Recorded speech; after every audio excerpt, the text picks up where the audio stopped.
있는 그대로의 자신들을 바라봐주는 삶, 그런 사회. 평등하다는 말이 사라진 사회인 것 같아요. 기회가 똑같이 주어지는 것. 아무래도 안전한 사회인 것 같아요. 모두가 두려워하지 않는 사회라고 생각을 해요. 서로 이해하는 마음을 가지고 다 같이 만들어 나가는 그런 사회.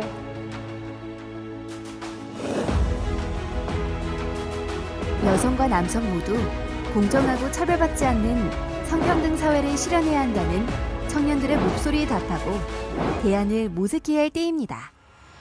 여성가족부는 제2회 2021 대한민국 성평등 포럼을 개최하여 미래를 여는 새로운 성평등 사회를 위한 과제와 대안을 논의하고자 합니다. 청년들의 다양한 의견을 수렴하기 위해 여성가족부는 본 포럼에 앞서 청년들이 참여하는 온라인 공론장을 개최하였습니다. 총 94명의 청년들이 10월 2일부터 10월 4일까지 3일간 1. 안전, 디지털화와 성평등에 대해 논의하였습니다. 온라인 공론장에서 논의한 내용은 실제 참여한 청년들이 연사가 되어 주제별 세션에서 직접 소개합니다. 본 포럼은 청년들이 중심이 되는 미래 성평등 사회를 위한 방향성을 모색하는 것을 시작으로 일자리, 고용 불안과 불평등 문제를 살펴보고자 합니다. 온 오프라인에서 일상을 위협하는 안전 문제를 점검해보고 디지털 시대로의 전환을 맞아 새롭게 나타나는 성평등 의제에 대하여 논의해볼 것입니다. 주제별 세션을 진행한 후에는 성평등 사회를 향한 종합적인 대안을 모색합니다. 이번 성평등 포럼은 미래 세대인 청년들이 우리 사회 당면 과제들을 함께 논의하고 서로를 이해하는 소통의 기회가 될 것입니다.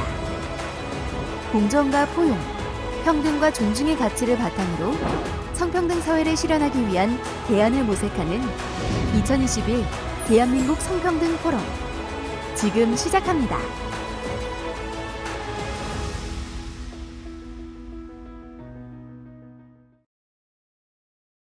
안녕하십니까. 2021 대한민국 성평등 포럼 사회를 맡은 아나운서 김하나입니다. 반갑습니다.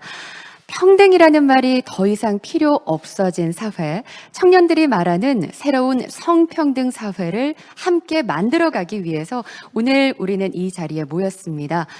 올해로 2회째를 맞이하게 되는 대한민국 성평등 포럼, 사회적 거리두기로 온라인으로 인사를 드리게 됐는데요. 온라인으로 함께하고 계신 모든 분들 진심으로 환영합니다. 그리고 감사드립니다.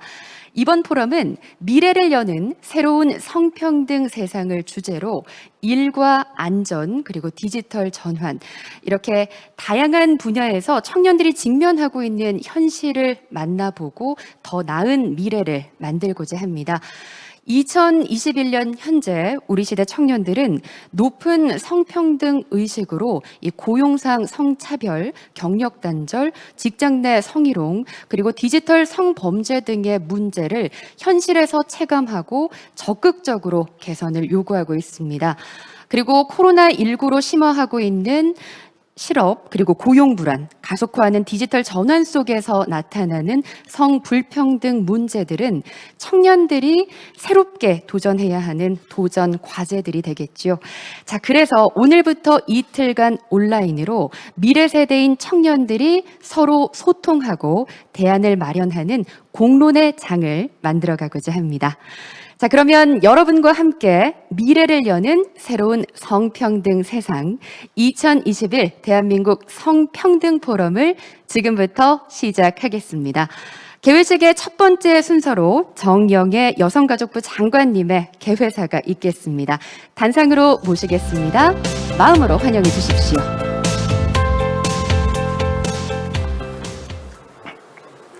안녕하십니까. 여성가족부 장관 정영애입니다. 오늘 2021 대한민국 성평등 포럼을 찾아주신 여러분을 환영합니다. 영상 축사를 보내주신 문재인 대통령님, 박병석 국회의장님, 기조연설을 맡아 포럼의 문을 열어주실 델피노 UN 세대평등 포럼 사무총장님과 정형백 전 여성가족부 장관님, 그리고 발표와 토론에 참여해 주시는 모든 좌장, 연사 여러분들께 감사드립니다. 특히 영상으로 축하의 말씀을 전해주신 아니타 바티아 UN 여성기구 부총재님과 프랑스, 홍콩, 태국 등 서로 다른 시간대와 장소에 있지만 함께해 주신 모든 분들께 진심으로 감사드립니다. 아울러 지난 10월 청년들의 의견 수렴을 위한 공론장에 참여해 주신 청년분들과 포럼에서 그간 논의 내용을 소개해 주실 청년 연사분들께도 특별한 감사의 말씀을 표합니다. 2021년 현재 성평등 사회 실현을 위한 당면 과제들이 많습니다.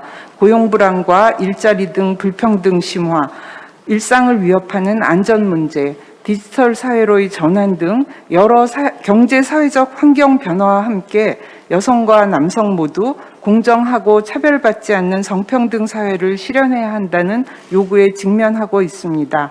이에 대한민국 여성가족부는 2021년 대한민국 성평등 포럼을 개최하며 미래를 여는 새로운 성평등 사회를 주제로 선정했습니다.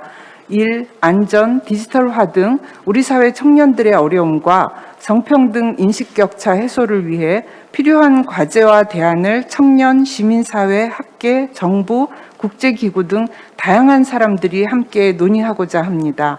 우리 시대 청년들은 높은 성평등 의식 수준을 바탕으로 고용상 성차별, 경력 단절, 직장 내 성희롱, 디지털 성범죄 등 안전 문제를 일상생활에서 체감하며 적극적인 개선을 요구하고 있습니다.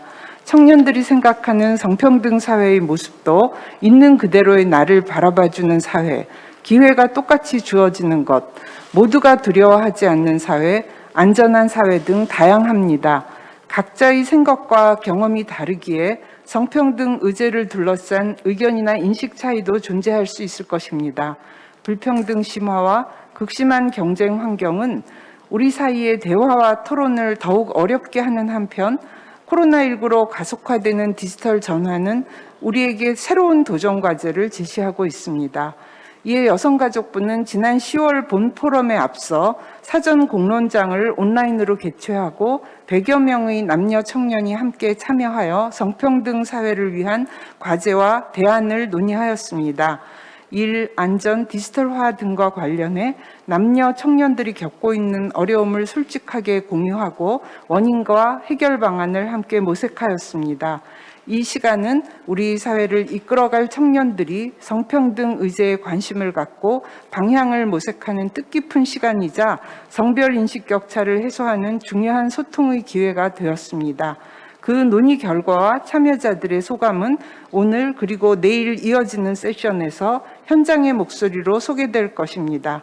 아울러 서로 소통하고 대안을 고민하는 과정은 미래 세대의 성평등 사회 실현을 위해 꼭 필요하며 우리 사회가 보다 나은 민주사회로 나아가는 여정에 큰 힘이 될 것입니다. 2021 대한민국 성평등 포럼이 온라인과 오프라인으로 참여한 모든 분들께서 이 열망을 함께 나누고 위기를 넘어 새로운 성평등 사회를 만들기 위한 중요한 기회가 되기 바랍니다. 특히 청년 여러분들이 공정과 포용, 평등과 존중의 가치를 바탕으로 성평등 사회를 위한 논의에 직접 참여하고 대안을 모색하는 의미 있는 소통의 장이 되기를 기대합니다. 다시 한번 오늘 포럼에 참여해 주신 모든 분들께 환영의 인사를 드립니다. 감사합니다.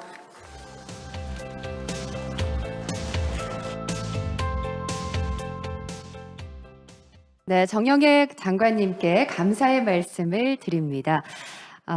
청년들이 생각하는 새로운 성평등 세상 그리고 민주사회로 나가는 큰 힘이 되어줄 거라는 이 대한민국 성평등 포럼의 의미를 더해 주셨고요.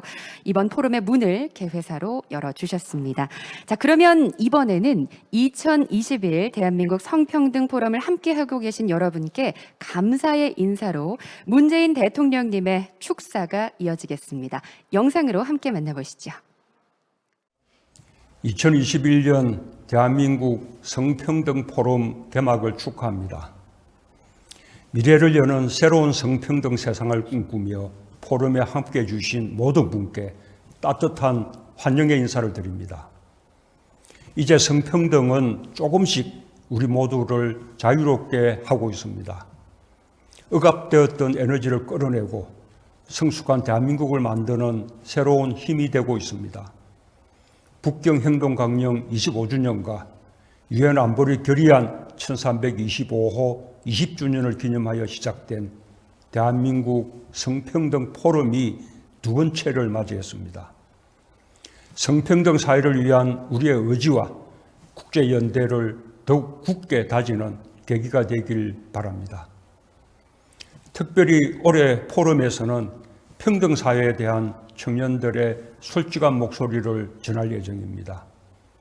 치열하게 고민하고 토론하며 대한민국의 미래 청사진을 그려낸 청년들을 격려합니다. 이번 포럼을 준비해 주신 정영애 여성가족부 장관님을 비롯해 관계자 여러분의 노고에도 깊이 감사드립니다. 존경하는 국민 여러분, 청년 여러분, 우리는 평등하고 지속 가능한 사회를 향해 쉼없이 달려왔습니다. 1995년 여성발전기본법을 제정하고 20년 만에 양성평등기본법으로 전면 개정했습니다. 정치와 경제, 사회, 문화 모든 영역에서 성평등이 실현될 수 있도록 제도의 범위를 넓혀왔습니다. 여전히 부족하지만 기업과 공공 분야에서 여성 대표성이 강화되고 있습니다. 경력 단절 여성에 대한 지원이 확대되고 남성의 육아휴직 사용도 빠르게 정착되고 있습니다.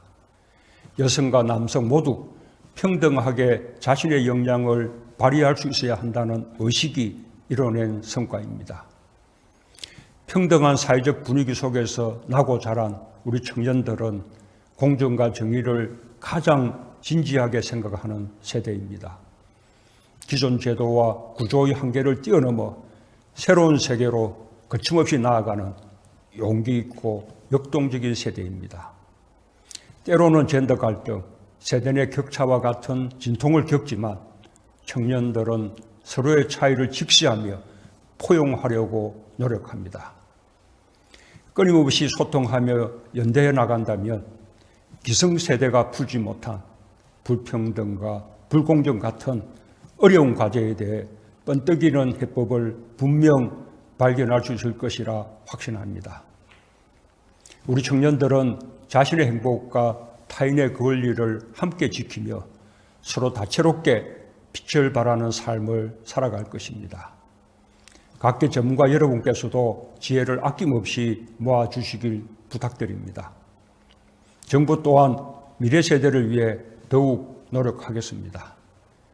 작년에 청년기본법이 처음으로 시행되어 청년의 권리를 보호하고 지원할 제도적 기반이 갖춰졌습니다.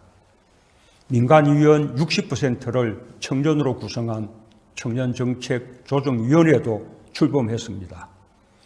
비로소 청년이 정책의 중심이자 주체가 되었습니다. 지난 8월에는 청년들 스스로 청년 특별대책을 세워 발표했습니다. 정부는 청년들과 함께 5대 분야 87개 과제를 차질 없이 추진할 것입니다. 청년 누구나 동등하게 삶의 행복을 향유할 수 있는 새로운 세상을 만들어 가겠습니다. 서로를 존중하며 자란 세대가 어떻게 세상을 바꿔나갈지 기대됩니다. 이번 포럼을 통해 청년들이 국경과 세대, 성별을 넘어 소통하고 성평등 사회를 실현하기 위해 연대하고 협력하길 바랍니다. 다시 한번 2021년 대한민국 성평등 포럼의 개막을 축하합니다. 감사합니다. 네, 감사합니다. 문재인 대통령님의 축사를 함께 들으셨습니다. 새로운 성평등 사회를 만들어갈 핵심 주축 세대인 청년들에게 아낌없는 격려를 보내주셨습니다. 자, 그러면 이어서 박병석 국회의장님께서 역시 포럼을 축하하며 그 마음을 담아 영상을 보내주셨는데요. 축사 영상 함께 하시겠습니다.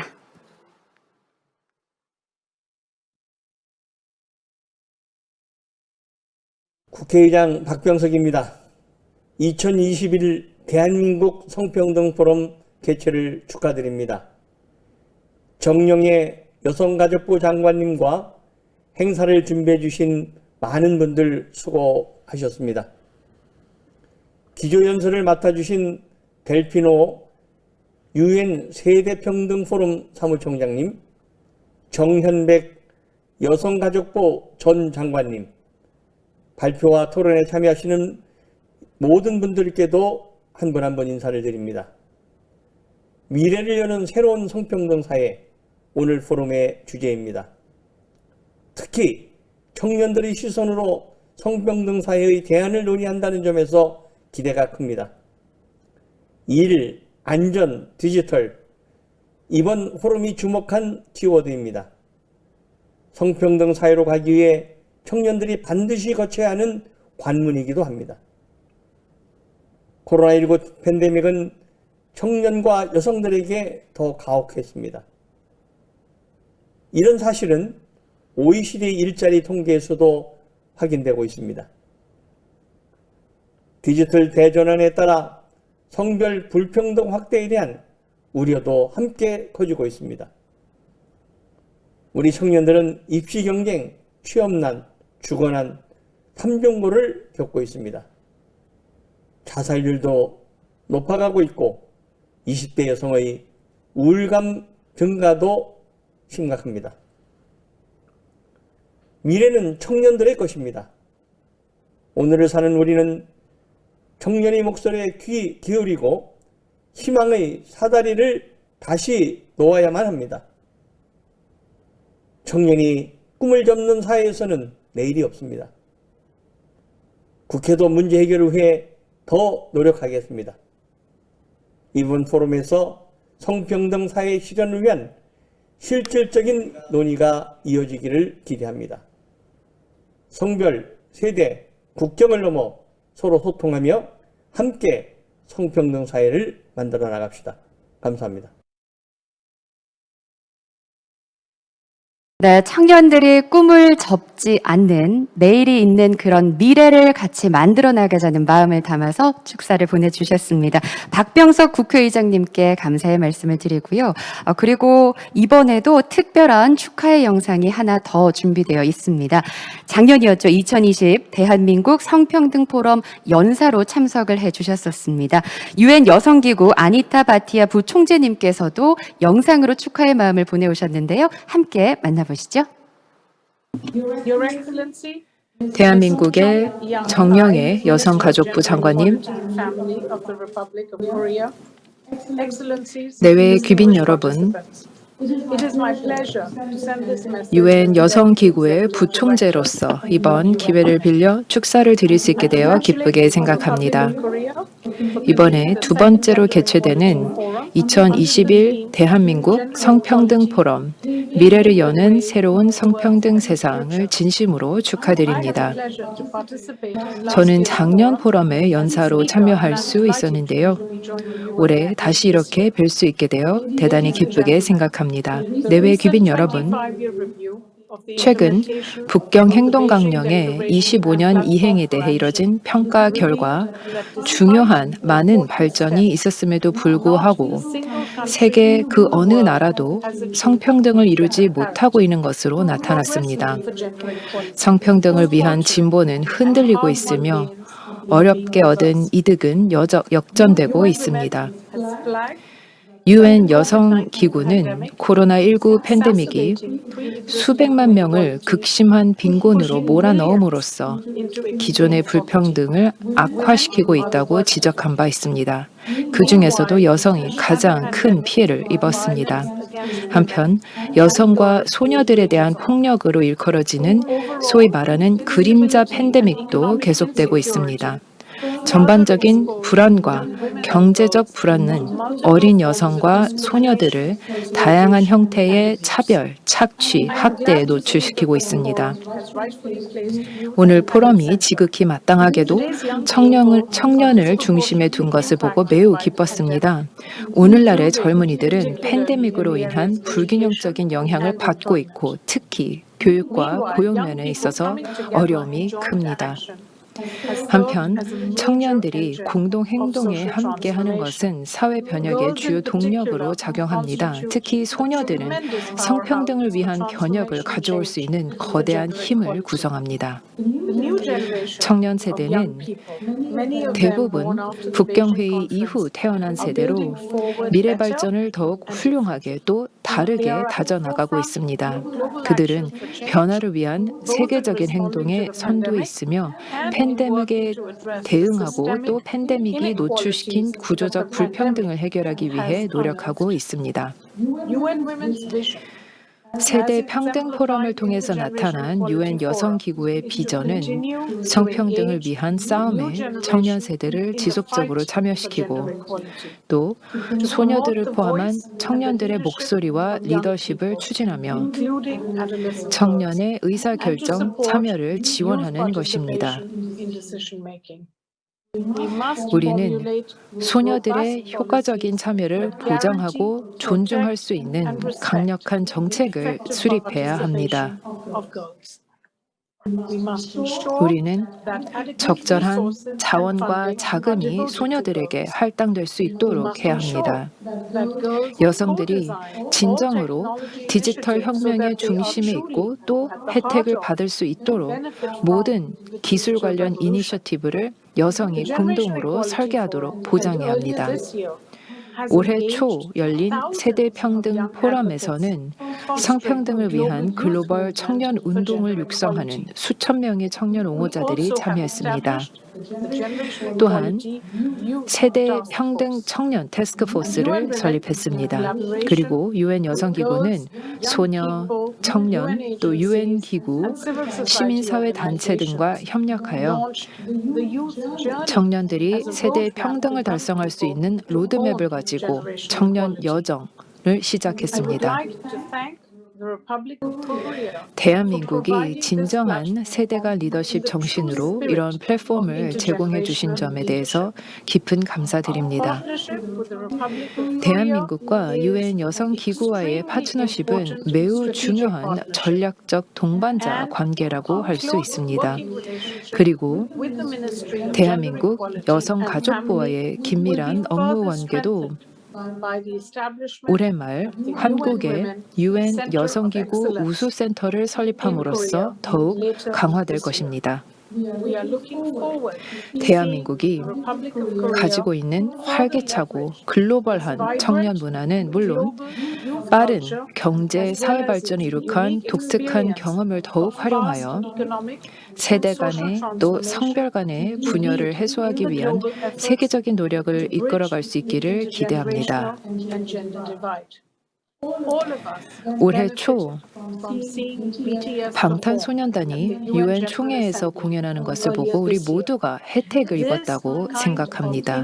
바로 이런 세대 간의 리더십에 있어 대한민국은 매우 뛰어나다고 저는 평가합니다. 그리고 그것은 세계의 다른 사람들을 위한 모범이 됩니다. 여러분 모두 성공적인 포럼을 가지시길 바랍니다. 감사합니다.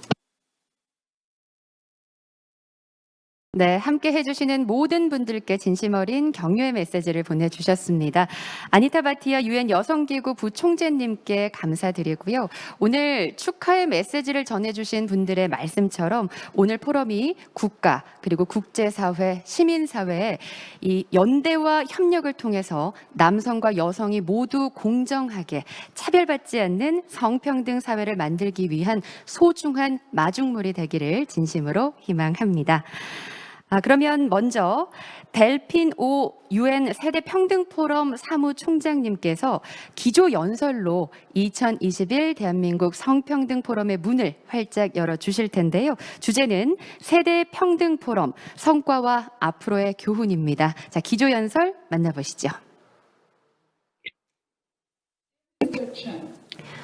정영애 장관님, 포럼 참석자 여러분, 이렇게 대한민국 여성가족부의 초청을 받고 제2회 대한민국 성평등 포럼의 기조연사가 된 것을 기쁘게 생각합니다. 장관님과 또 여성가족부 측에 이 중요한 연간 포럼을 개최하신 것에 대해서 축하의 말씀을 드리며 저에게 이렇게 기회를 주셔서 감사드립니다. 제가 서울에서 직접 여러분들과 함께할 수 없어 애석하게 생각하지만 참석자 여러분들과 함께 제가 기조 발표를 통해 기여할 수 있기를 기대합니다. 제가 말씀을 드리면서 파워포인트를 부탁드립니다. 아시는 바와 같이 저는 프랑스 외교부 성평등 대사 겸 현재 유엔 세대평등 포럼 사무총장을 맡고 있습니다. 여러분들께서는 유엔 세대평등 포럼에 대해서 들어보셨으리라고 생각합니다. 여성 인권을 위한 이 거대한 국제 포럼의 배경은 어떻게 될까요?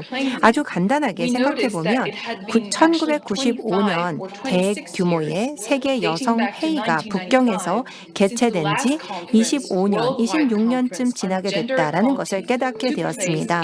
그렇기 때문에 3년 전쯤 UN Women에서는 새로운 국제 포럼이 필요하겠다라고 생각이 되어서 지난 25년 만에 최대 규모의 페미니스트 포럼을 마련하게 되었습니다. 본 포럼을 공동 주관한 국가는 멕시코와 프랑스입니다. 첫 포럼은 멕시코에서 4월에 개최되었으며 두 번째 포럼은 파리에서 올해 6월 말에 개최되었습니다.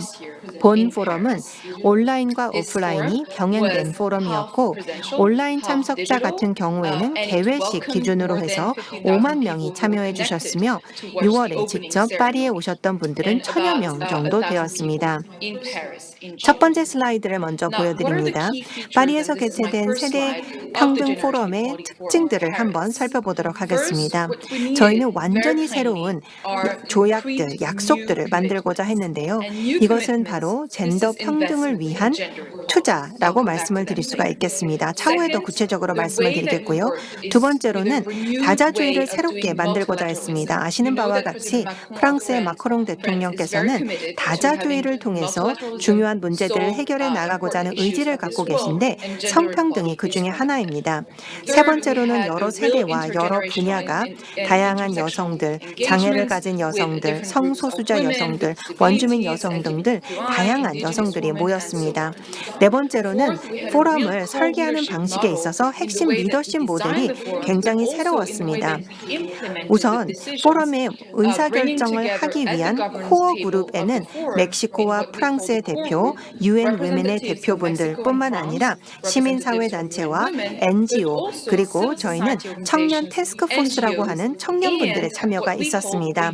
그래서 청년의 목소리를 실제 의사결정 과정에서 반영할 수 있도록 했고 포럼의 미래를 결정하고 목표를 결정하고 어떠한 결과를 추구할 것인지 어떻게 조직할 것인지부터 청년들의 목소리가 반영이 되었습니다. 통계를 통해서 보시는 바와 같이 많은 청년들이 참여해 주셨습니다. 실제 온라인으로 참여해 주신 분들의 20%가 25세에서 35세 사이였고 24세 이하의 청년들도 많은 참여를 해 주셔서 굉장히 기뻤습니다.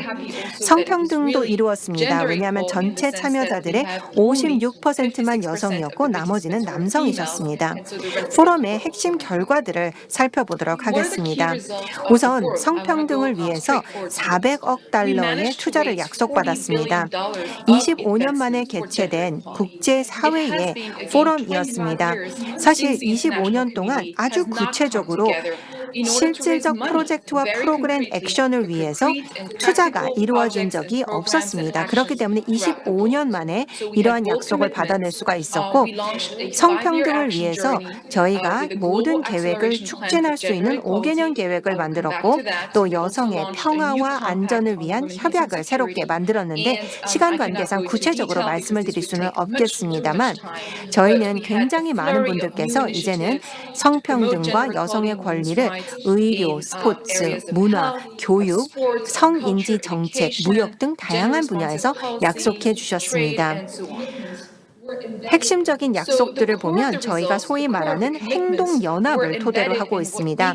저희가 초기부터 6개의 분야를 만들었습니다. 성폭력, 성재생산, 건강 및 권리, 기후정의, 경제적 정의와 권리, 기술과 혁신, 페미니스트 운동과 리더십이라는 6개의 주제를 만들었고 이 6개의 주제별로 UN 회원국들, 국제기구들, 민간기업들, 기부단체 그리고 청년단체와 시민사회단체들을 2년 동안 함께할 수 있는 행동연합으로 만들었습니다. 이렇게 팬데믹 덕분에 2년 동안 저희가 온전히 이곳에 집중을 할 수가 있었으며 각 개의 행동연합이 앞으로 5년 동안 무엇을 할 것인지 정의를 내리는데 많은 분들께서 참여를 해주셨습니다. 다음 슬라이드를 보시면 각각의 6개의 행동연합별로 어떠한 행동을 취할지가 나와 있습니다. 구체적으로 말씀을 드리지는 않겠습니다만 2개의 분야만 말씀을 드리겠습니다. 제가 생각하기에는 대한민국 성평등 포럼에서 관심을 가지실 만한 2개의 분야인 경제적 정의와 직장에서의 성평등 그리고 디지털과 혁신에 대해서 말씀을 드리도록 하겠습니다. 경제적 정의와 권리에 관한 행동연합에서는 돌봄을 위한 글로벌 연합을 출범시켰습니다. 돌봄 노동에 관한 것인데요. 아시는 바와 같이 전 세계적으로 여성과 여아가 불평등할 정도로 돌봄 노동에 동원이 되고 있습니다. 그렇기 때문에 돌봄에 대한 핵심 책임을 정상화시키고 또 돌봄 노동자들의 노동권을 보호하며 더 중요한 것은 보편적인 공공 돌봄 체계를 만들고자 합니다. 저희 같은 경우에는 행동연합별로 2배의 투자를 받겠다라는 챌린지를 가지고 시작을 했는데요. 특히나 투자의 문화를 혁신시키고 다양한 젠더 금융을 촉진시키고자 했습니다. 저희 같은 경우에는 ILO 협약 190호의 채택글과 비준을 지지하는 바입니다. 아시는 바와 같이 직장 폭력 및 희롱 금지를 위해서 가장 선진적으로 만들어진 조항이라는 점을 잘 아시리라 생각을 합니다. 해당 행동연합 내에서는 주요 국가들이 참여해 주셨는데요. 스웨덴, 독일, EU 집행위, 멕시코, 남아공, 게이츠 재단, 그리고 그 외에 대형 NGO들이 참여를 해주셨습니다. 기술과 디지털과 관련된 부분으로서는 여러 액션이 들어간 하나의 행동연합이 있었는데요. PPT를 통해서 보시는 바와 같이 남반구에서 필요한 기술들을 위한 지원을 제공할 예정입니다. 특히나 여성과 여아의 권리를 위해서 이러한 기술을 제공할 예정인데 2가지 트랙으로 움직이게 될 것입니다. 첫 번째로는 기술 산업 내에 여성과 여아의 숫자와 힘을 키우는 것이 첫 번째이고요. 2번째로는 하이텍 분야의 새로운 기술 프로젝트들이 실행될 때 성불평등이 강화되지 않도록 하고자 합니다. 예를 들어서 알고리즘이나 AI가 새롭게 사용될 때 성불평등이 이루어지지 않도록 하는 것이 바로 2번째 목표 목표가 되겠습니다. 전반적으로 한국 같은 경우에는 문제가 되지 않고 있지만 전 세계 여러 곳에서 여아들이 디지털 교육을 받지 못하고 있고 컴퓨터와 스마트폰에 대한 접근성이 떨어지기 때문에 이런 접근성을 위한 노력도 진행할 예정입니다. 앞서 말씀을 드렸던 것처럼 총 400억 달러의 투자를 약속받았고 1000여 개의 주체가 함께해 주셨는데요. 정부, 민간기구, 기부단체, 국제기구가 함께해 주셨습니다. 여기에 보시면 투자 약속을 여러 분야별로 나누어 보았습니다. 여기에 보면 정부와 기업도 나와 있는데 전체적인 약속의 3분의 1가량이 정부입니다. 북반구뿐만 아니라 남반구 국가들도 참여해 주신 것을 볼 수가 있겠고요. 또 3분의 1가량은 민간 기업의 약속을 받은 것이었고요. 나머지 3분의 1 같은 경우에는 국제금융기관, 또 기부단체, 지역기구, 그리고 유엔에서 여러 기구들이 참여를 해주셨습니다. 보시는 바와 같이 투자 약속이 2개의 행동연합에 집중되어 있는 것을 볼 수가 있습니다. 첫 번째는 경제 정의와 권리를 위한 행동연합으로서 3분의 2가량의 투자가 이곳에 이루어졌고요. 또 두 번째 분야 같은 경우에는 젠더 기반 폭력을 위한 연대였습니다. 61개 유엔 회원국들이 이 6개 행동연합에 대한 지지를 표명해 주셨습니다. 분홍색으로 표시가 되어 있습니다. 분홍색이라고 얕보시면 안 될 텐데요. 여기에 보시면 모든 대륙이 참여한 것을 볼 수가 있습니다. 남미에서도 참여해 주셨고요. 당연히 멕시코가 포함이 되어 있고 아르헨티나, 우루과이 및 코스타리카와 같은 작은 국가들도 포함이 되어 있습니다. 아프리카 같은 경우에는 이 지역을 주도하고 있는 케냐, 남아공, 세네갈, 에티오피아 등도 참여해 주셨지만 그 외에도 조금 더 작은 규모의 말라위, 보츠와나, 부르키나파소 등의 국가들도 참여를 해 주셨습니다. 아시아 태평양 지역에서는 한국이 참여를 해 주셨고요. 저희가 기대했던 것만큼 많이 참여해 주시지는 않았지만 호주와 뉴질랜드가 참여해 주셨습니다. 중앙아시아는 카자흐스탄이 참여를 해 주셨고요. 카프카스 지역에서는 조지아나 아르메니아가 참여를 해 주셨습니다. 대부분의 서유럽 국가들이 참여해 주셨고 북미 국가들도 참여를 해주셨습니다. 이것은 굉장히 중요한 세계 지도라고 생각합니다. 성평등이라는 것이 서구적인 개념도 아니고 북반구의 개념도 아니고 전 세계의 정치 지도자들이 종교와 상관없이 문화와 상관없이 신념과 상관없이 관심을 갖고 있는 분야라는 것을 보여주는 것이 중요하다고 생각을 합니다. 다음 슬라이드를 보시면 주요 약속들을 볼 수가 있습니다. 예를 들어서 빌 앤 멀린다 게이츠 재단 같은 경우에는 20억 달러를 약속해 주셨습니다. 특히나 여성 리더십, 재생산 건강, 경제적 인파워먼트를 위해서 투자를 해주셨고요. 세계은행과 미국 정부, 또 말릴라 재단, 열린사회재단, 건강연대와 같은 NGO들이 참여를 해주셨고 기후를 위한 여아재단에서도 참여를 해주셨습니다. 건강연대 같은 경우는 특별히 서아프리카의 여아를 위한 성교육에 집중을 하고 있는 NGO입니다. 청년의 목소리가 대한민국 성평등 포럼에서 강조되는 것을 알고 있습니다. 그렇기 때문에 UN 세대평등 포럼에서는 어떻게 청년들의 참여를 아주 초기부터 진행을 했는지 말씀을 드리고자 합니다. 초기부터 포럼이 끝날 때까지 계속해서 청년의 참여가 있었는데요. 말씀을 드린 것처럼 코어 그룹이라는 운영 회의가 있었습니다. 이 코어 그룹에는 청년 대표들인 청년 태스크포스에서 참여를 해주셨습니다. 전 세계 청년 40명이 참여를 해주셨습니다. 여성뿐만 아니라 남성도 참여되었고요. 성소수자들도 참여를 해주셨습니다.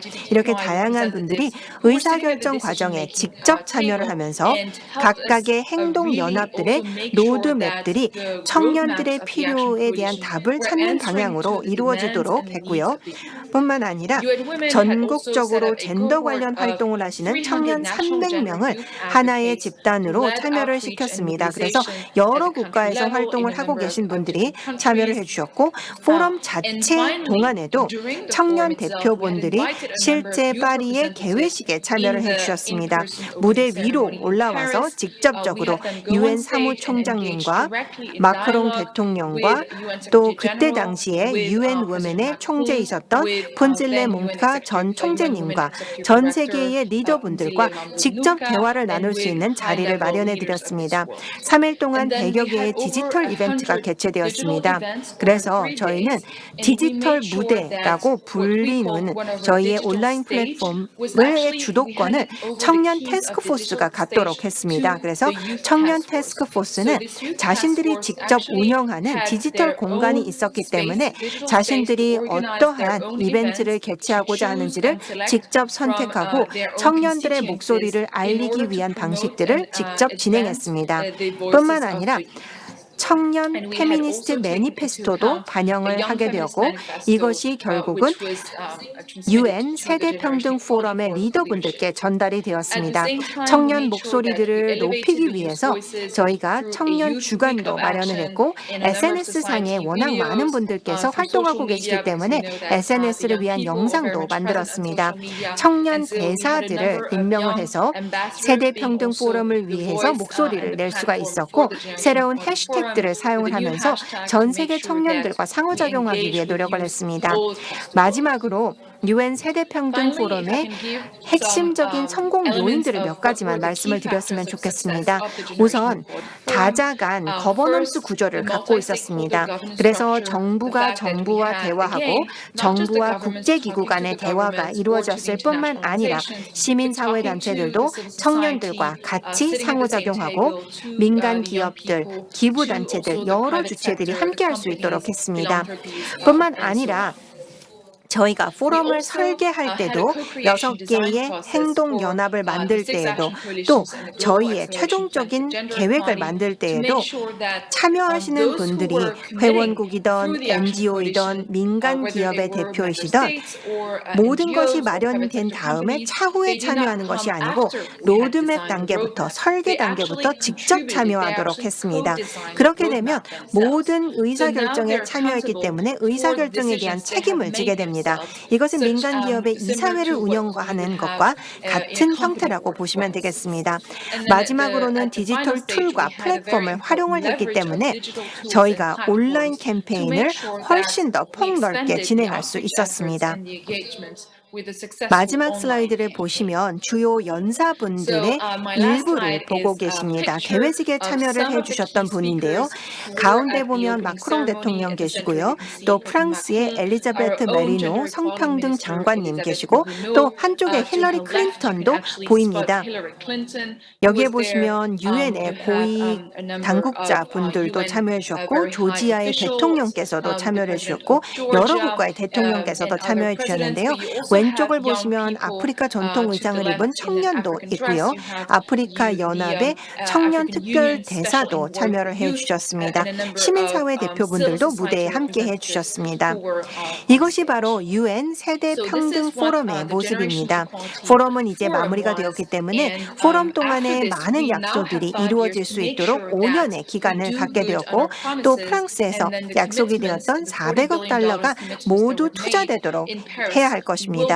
그래서 각각의 행동연합들이 만나면서 설정된 목표를 앞으로 5년 이내에 달성하도록 노력해야 할 것이며 그 5개년 계획의 절반 정도가 지났을 때 한 번 만나고 또 5년이 끝나는 2026년에 한 번 더 만나서 그 다음을 위한 성평등을 위한 새로운 포럼을 출범시키고자 합니다. 물론 대한민국 성평등 포럼은 국내 차원에서 이루어지는 포럼이기 때문에 조금은 다양하다라고 생각을 합니다. 그렇지만 시민사회단체가 참여를 하고 페미니스트 단체들이 참여하고 청년단체들이 참여를 하게 된 것은 상당히 고무적이라고 생각합니다. 성평등이라는 것을 단순히 정부와 국제사회 간의 대화만으로 해결할 수 없다라고 생각을 합니다. 반드시 여러 주체들, 예를 들어 들어서 시민사회단체와 민간모본 등 여러 주체들이 상호작용하면서 달성할 수 있는 목표라고 생각합니다. 여기까지 말씀을 드리도록 하겠습니다. 다시 한번 여성가족부 측에 축하의 말씀을 드리고요. 본 포럼에 참여해 주신 모든 분들께 건승을 빕니다. 감사합니다. 네, 고맙습니다. 델피노 사무총장님의 기조연설을 함께 하셨습니다. 영상 보신 것처럼 국제사회의 협력과 연대를 통해서 그간 5년간의 계획들이 다 이루어질 수 있기를 진심으로 응원하겠습니다. 자, 그러면 다음 기조연설 무대를 소개해 드릴 텐데요. 미래를 여는 새로운 성평등 세상, 위기를 넘어 대한사회를 향한 연대로라는 주제로 연설을 해 주실 겁니다. 정현백 성균관대학교 명예교수님이자 전 여성가족부 장관님을 단상 앞으로 모시겠습니다.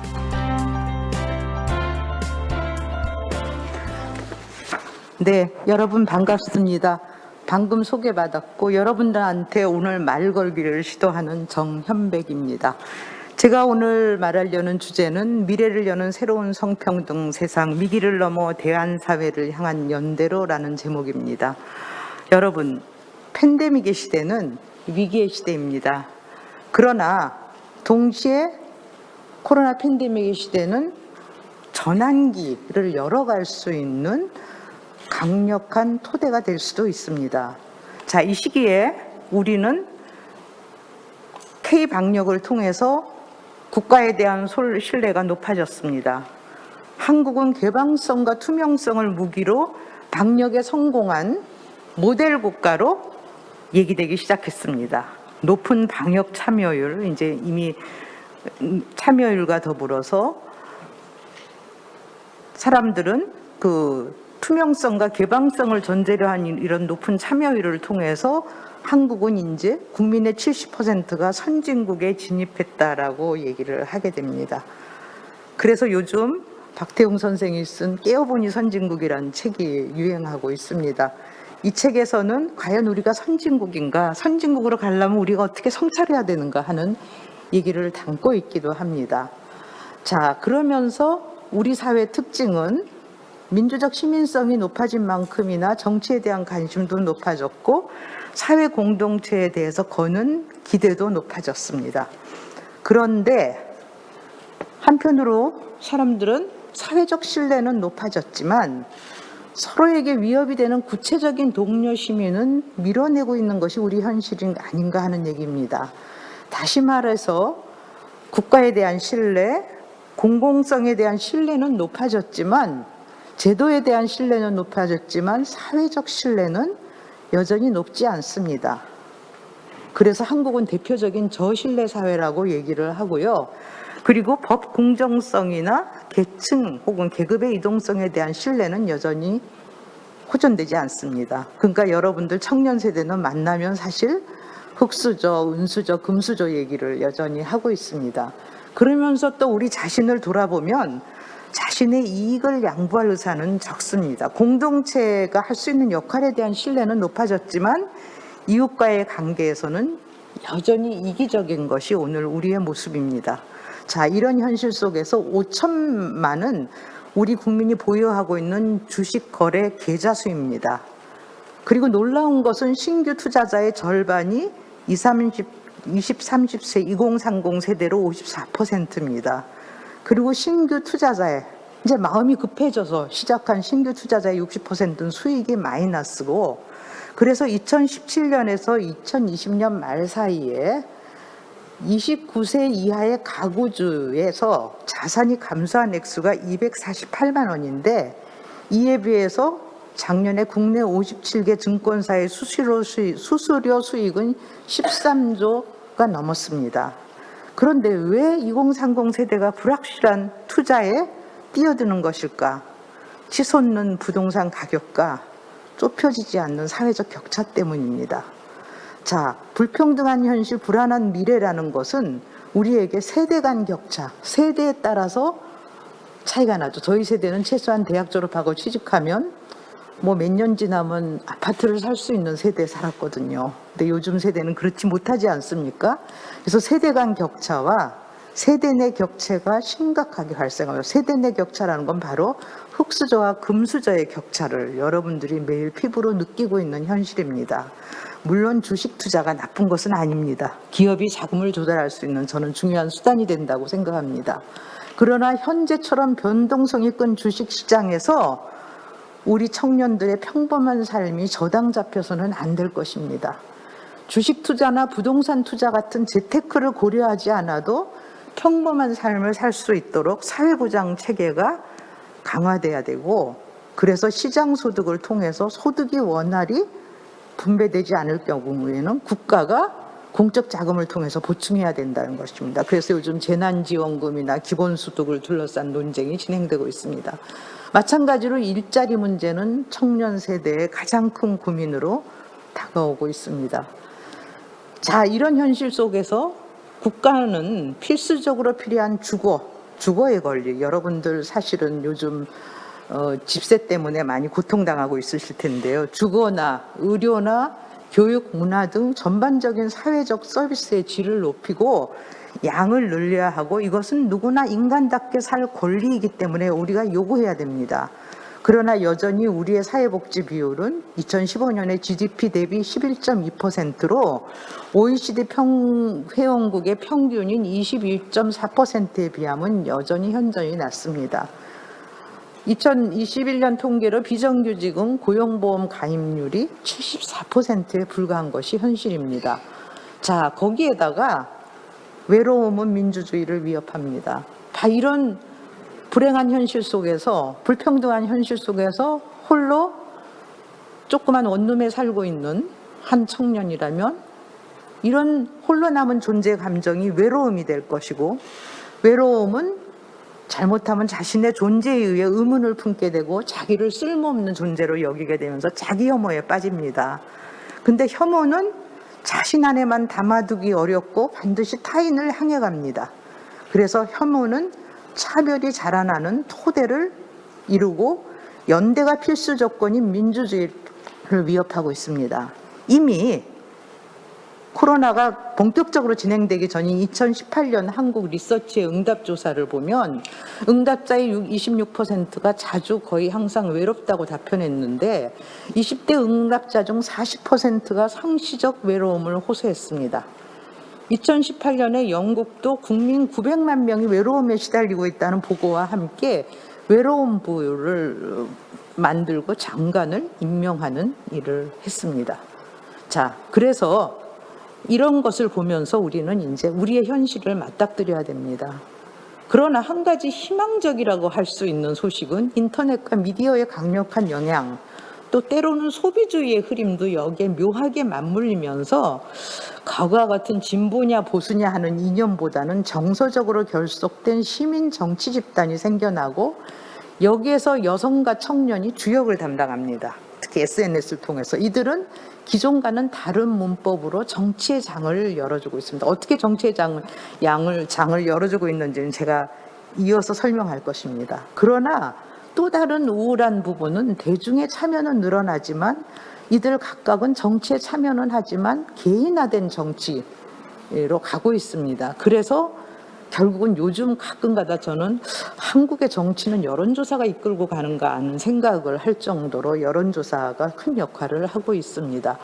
자, 이런 상황 속에서 온라인 페미니즘도 등장했습니다. 제가 오늘 얘기하는 것이 논리적인 연결보다는 다양한 요소를 좀 연결해서 사실은 한 바구니에 담고, 자, 현실이 이런데 어떻게 우리가 이거를 돌파해 나갈 건가를 설명하기 위해서 얘기가 좀 왔다 갔다 하는데요.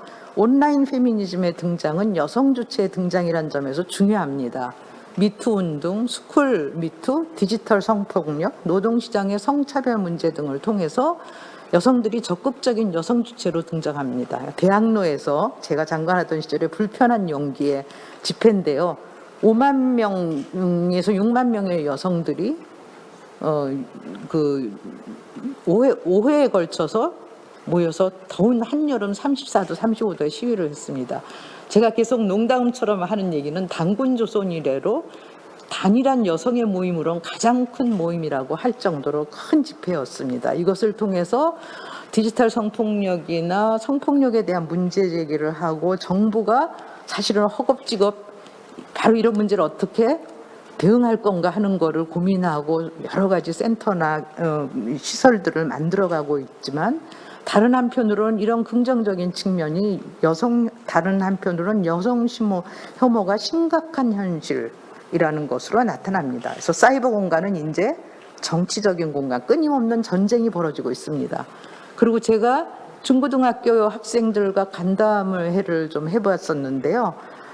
학교에서의 여성 혐오가 너무 심하고 남학생의 또래 문화로 정착하고 있다는 호소들을 하고 있습니다. 남성들은 정말 힘들죠. 청년 남성들, 힘든 남성들은 자신의 경제적 안정을 위협하는 요소로 여성을 지목하고 있습니다. 경제 위기.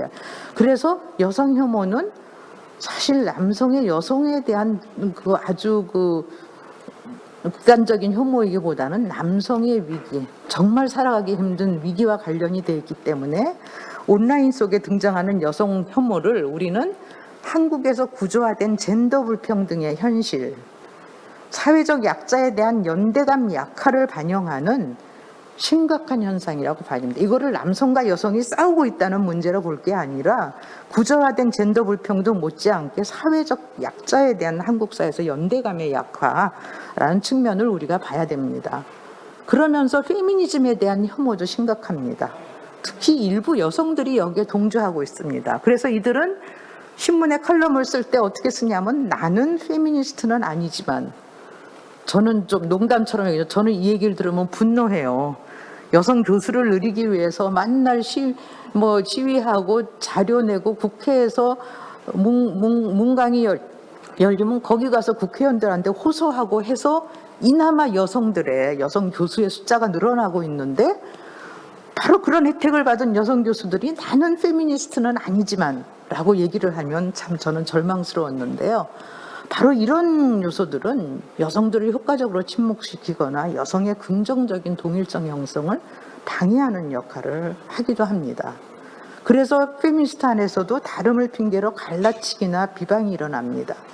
그래서 최근에는 교차성 이론을 얘기합니다. 성차별 문제가 과연 여성과 남성만의 문제인가, 대립관계의 문제인가, 아니면 성차별을 해결하기 위해서는 억압의 복잡성을 우리가 봐야 되지 않느냐.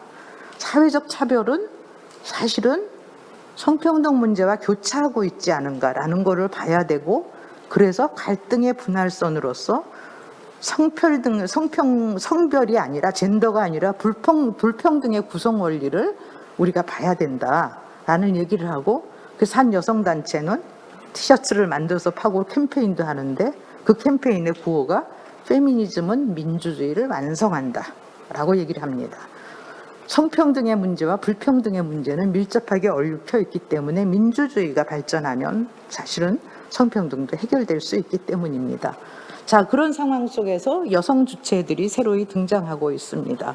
여성 주체들이 아까 불편한 용기에서 얘기하듯이 새롭게 등장하는 것 플러스 새로운 청년 세대가 등장하는 것은 희망적인 시그널이지만, 그래서 불편한 용기에서처럼 페미니즘의 대중화가 제가 아까 당군조선 이래로 최초라고 얘기하는데 성공을 했고, 특히 온라인을 통한 대중화가 굉장히 성공을 했고, 그러면서 사회가 여성이 겪는 디지털 성폭력을 비롯한 차별에 주목하기 시작한 것은 대단히 중요하고, 그러나 이제 여성 내부의 차이에 대한 자각도 높아졌습니다. 자, 여성 내부의 차이가 어떤 건지는 다시 설명하죠. 그러나 이어서 저희가 굉장히 주목할 부분은 영 페미니스트들의 역동적 폭발적인 집단 행동은 휘발성이 높습니다. 그때 와르륵 하고는 사라집니다. 불편한 용기가 굉장히 큰 한국 사회 발전에 기여했지만 그들은 지금 다 개인으로 돌아가서 일상생활 속에 묻혀 있습니다. 자, 그래서 이런 단계에서 우리는 무엇을 할 수 있는가? 자, 보시죠. 20대 남성과 여성 한번 보시죠. 자, 4월 7일 서울시장, 부산시장 선거에서 20대 남성이 72%가 보수당을 지지했습니다. 자, 그리고 20대 여성의 15%는 거대 여야당을 찍지 않았습니다. 20대 남성 중에 25%는 강력한 페미니즘에 반대 의사를 표시했고 20대 여성 중 10명 중 20%는 자신을 페미니스트로 생각하고 페미니즘은 그냥 소박하게 남녀의 동등한 지위와 기회 부여를 이루려는 운동이라고 생각을 했습니다. 그러나 20대 여성은 자신들이 사회적으로 차별받고 있다는 생각을 굉장히 강하게 하고 있고 그것이 남녀 임금 격차 문제로 우선 나타나게 됩니다. 그래서 20대 여성은 사회문화적 이슈 등에 대해서도 다른 집단보다 진보 성향의 답변을 하고 있고 그래서 페미니스트들은 특히 한국의 현 시스템을 강하게 비판을 하고 있습니다. 여기서 나타나는 특징은 20대 안에서는 페미니즘에 대한 태도를 가진 여성일수록 진보적이고 그렇지 않은 경우에는 보수적인 경향이 많습니다. 그래서 젠더에 대한 태도가 현재 한국 사회에서 진보와 보수적 이념의 분화와 강한 상관관계를 가지고 있다는 걸 알 수 있습니다. 그래서 여성들은 진보적 인식을 가지고 있지만 이것이 정치적 선택으로 직결되지는 않는 경우가 있는데 왜냐하면 기성정당에 대한 낮은 친화력을 갖고 있기 때문입니다.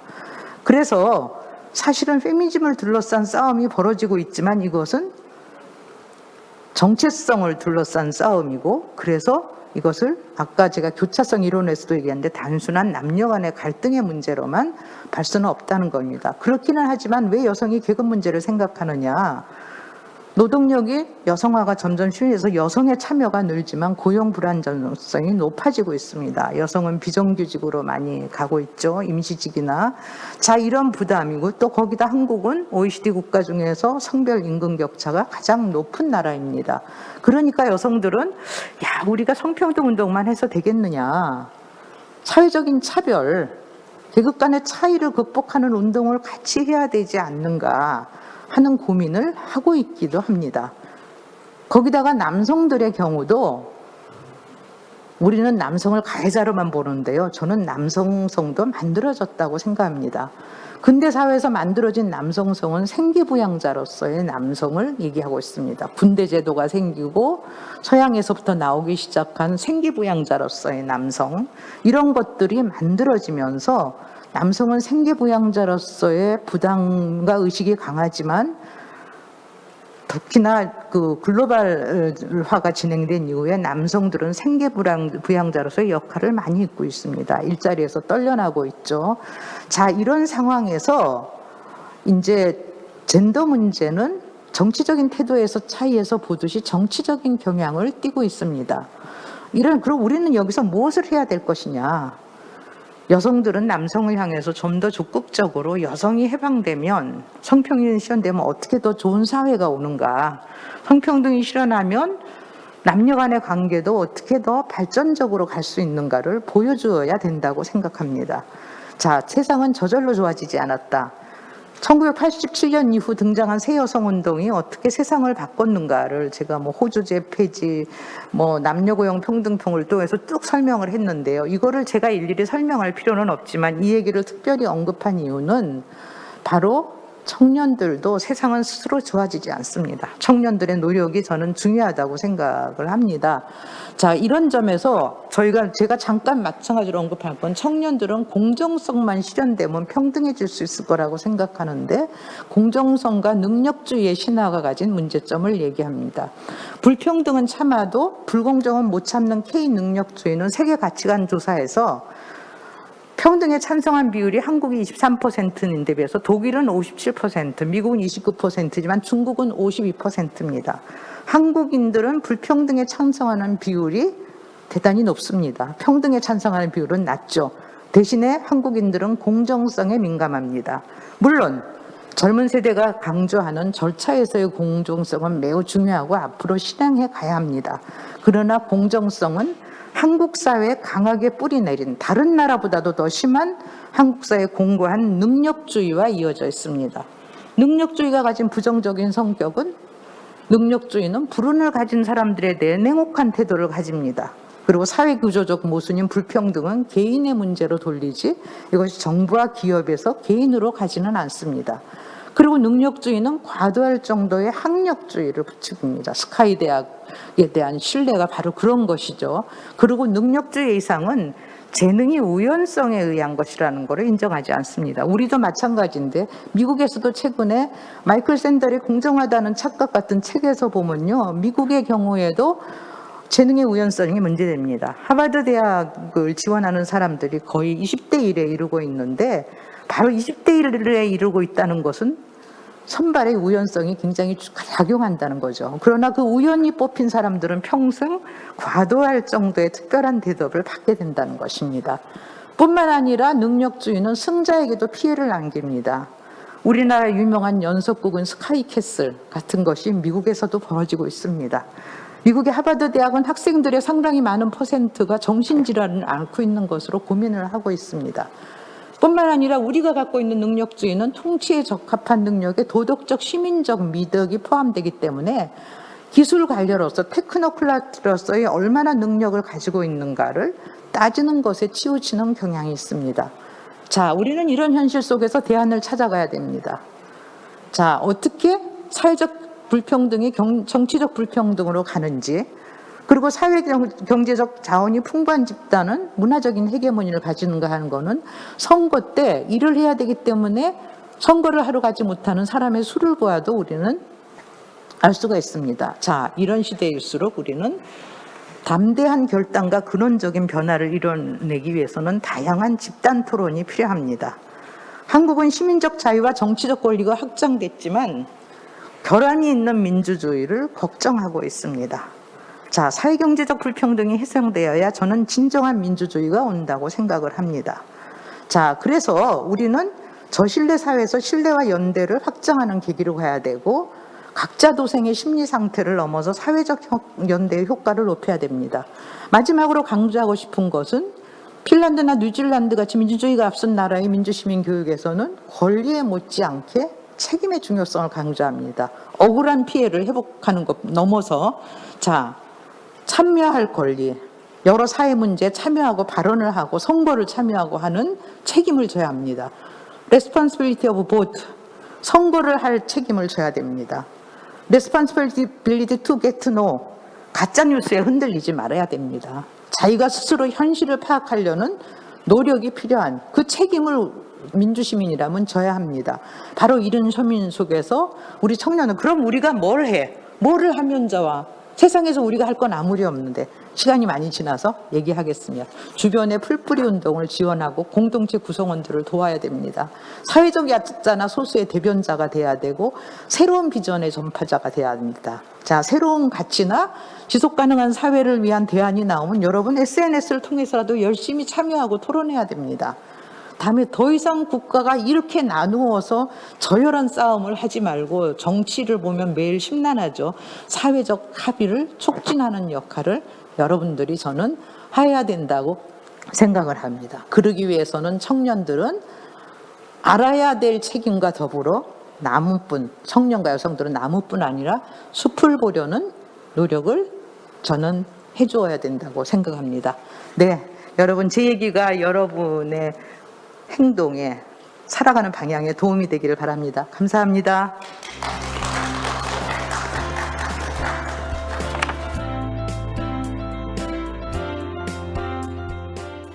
네, 정현백 성균관대학교 명예교수님의 기조 연설까지 함께 했습니다.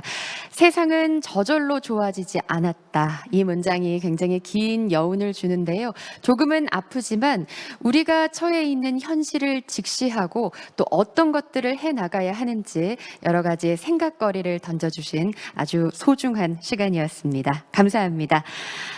그러면 이제 2시 20분부터 저희가 세션 1을 시작하려고 합니다. 잠시 휴식 시간을 갖고 2시 20분부터 첫 번째 세션을 이어나가려고 하는데요. 청년들의 일과 삶을 주제로 진행될 예정이니까 여러분께서는 끝까지 많은 관심을 가지고 참여해 주시길 바랍니다. 그리고 각각의 세션 종료 후에는 퀴즈 이벤트가 준비되어 있습니다. 세션 종료 후에 문제와 함께 화면에 QR코드가 나가는데요. QR코드나 댓글창에 URL을 통해서 접속을 하셔서 정답을 남겨주시면 추첨을 통해서 소정의 선물도 전해드리도록 하겠습니다. 자, 많은 참여 부탁드리고요. 그러면 저는 잠시 후에 돌아오도록 하겠습니다.